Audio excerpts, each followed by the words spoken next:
நம்ம வாசித்த வசனத்தில் தேவ பர்வதமாகிய ஓரே மலை குறித்து நம்ம தேவ சமூகத்தில் தியானிக்க போகிறோம்.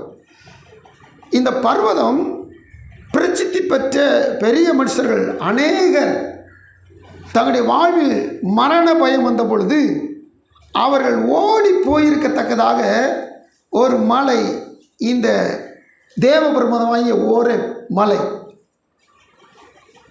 மரணத்துக்கு பயப்பட்டு செத்துருவோமோன்னு சொல்லி பயந்து ஓடி தேவ பர்வத்தில் போன மாத்திரத்தில் அவர்கள் அங்கே பலப்படுத்தப்பட்டார்கள்.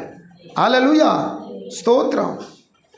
பிராணன் போய்விடுமோ என்று சொல்லி ஒரு பெண்ணுக்காக பிராணனை காத்துக்கொள்ளும்படியாக பரண்டு அடித்து ஓடின ஒரு மனுஷன்.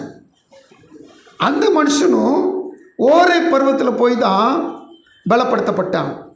இந்த பலப்படுத்தப்பட்ட இந்த மனிதர்கள் எங்கே பயமுறுத்தி துரத்தப்பட்டது போல ஓடினார்களோ அதே இடத்திற்கு திரும்பி போய் அவர்கள் தலைவர்களாக செயல்பட்டார்கள், அவர்கள் மீட்பர்களாக செயல்பட்டார்கள், அவர்கள் அநேகர் அபிஷேகங்களாக செயல்பட்டார்கள். ஹல்லேலூயா. மகிமையிலே அவர்கள் எடுத்துக்கொள்ளப்பட்டார்கள். மகிமையான கர்த்தர் ஒரு நாளில் மருவ மலையிலே ஏறி சென்று நிற்கிற பொழுது இந்த மகிமையின் கர்த்தர் இயேசுவோடு கூட அவர்கள் கூடவே இருந்து இயேசுடைய மரணத்தை குறித்து ஆலோசிக்கும் அளவுக்கும் அவர்கள் தங்களுடைய வாழ்வில் உயர்த்தப்பட்டார்கள்.